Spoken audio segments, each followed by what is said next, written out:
Malam itu, di sebuah kota kecil bernama West Piston, Pennsylvania, berdiri sebuah rumah tua, rumah biasa dengan cat yang mulai memudar dan atap yang sedikit miring.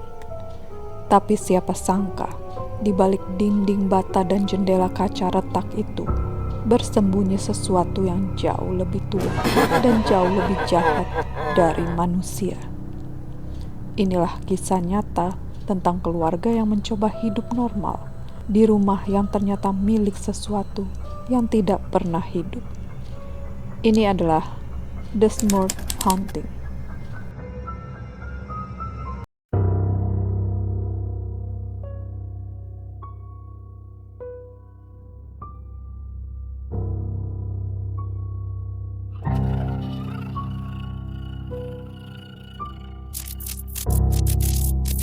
Tahun 1974, Jack dan Janet Smurf, pasangan muda dengan 4 orang anak perempuan, pindah ke sebuah rumah di 328 Chase Street, Pennsylvania.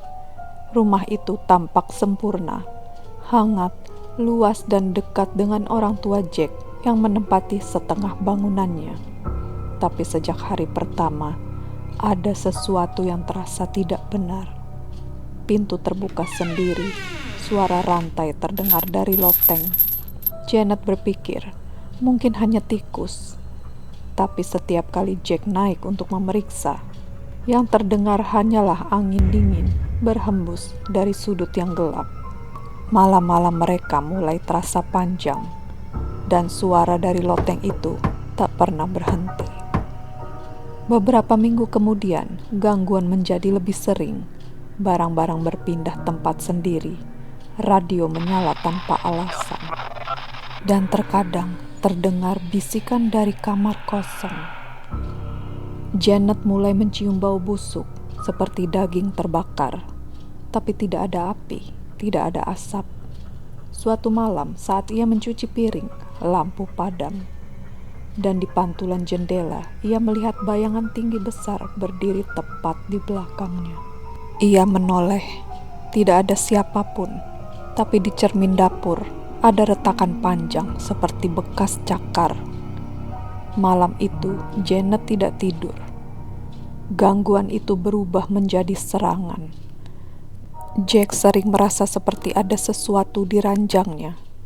Kadang ia terbangun dengan dada terasa berat, tapi tidak bisa bergerak, tidak bisa berteriak, seperti ada tangan dingin menekan tenggorokannya. Lalu terdengar bisikan di telinga. Aku di sini, Jack. Janet menyalakan lampu dan melihat suaminya menangis ketakutan. Di dadanya ada 3 bekas cakaran panjang. Sesuatu di rumah itu kini tahu mereka takut. Dan semakin mereka takut, semakin kuat ia menjadi. Tidak butuh waktu lama sampai anak-anak mereka juga melihatnya. Suatu malam, putri sulung mereka Dawn berteriak, "Mama, ada pria tinggi di kamar kami." Janet berlari masuk, tapi kamar itu kosong. Hanya udara yang tiba-tiba sedingin es. Keesokan harinya, mereka menemukan bekas goresan di dinding kamar anak-anak. Bekas seperti kuku panjang yang menembus kayu. Dan malam-malam setelah itu, suara langkah kaki di loteng berubah menjadi teriakan. Putus asa, keluarga Smurf akhirnya memanggil pasangan terkenal, Ed dan Lorraine Warren. Begitu Lorraine melangkah masuk, ia langsung berhenti di tangga. Matanya membesar. "Tempat ini penuh dengan kebencian," katanya pelan. "Dan ada sesuatu di sini yang bukan manusia." Ed meletakkan tape recorder di meja, mencoba menangkap suara-suara itu. Setelah berjam-jam sunyi, tiba-tiba terdengar jeritan wanita dari speaker. Warren percaya rumah itu dihuni oleh 4 roh, dan satu di antaranya adalah iblis yang memerintah sisanya. Tapi ketika mereka mencoba mengusirnya, sesuatu membalas. Gereja Katolik mengirim seorang pastor untuk melakukan pengusiran, Tapi setiap kali doa dimulai, lampu berkelap-kelip dan udara di ruangan membeku. Lalu terdengar suara berat dari arah loteng. Dia tidak akan pergi. Rumah ini milikku. Loren Warren kerasukan di tengah ritual. Suaranya berubah menjadi berat. Dan ia berkata dengan nada yang bukan miliknya. Kalian tidak bisa mengusirnya. Ritual itu pun gagal. 3 kali dicoba, semuanya gagal. Akhirnya, keluarga Smurf menyerah.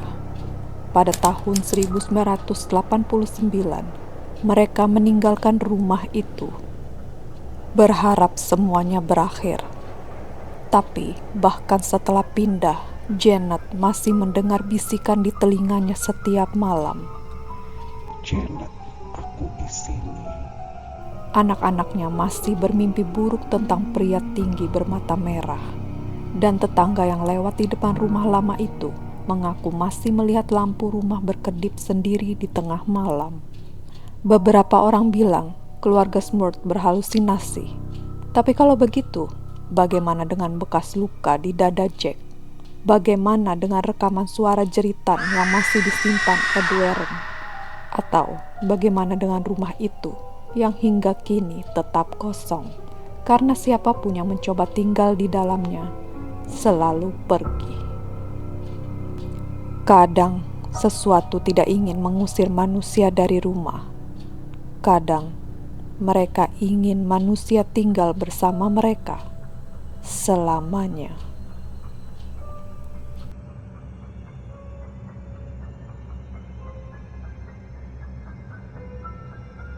Untuk kalian yang suka dengan cerita ini, jangan lupa di like, subscribe, share, dan komen ya guys. Kita berjumpa lagi di next video.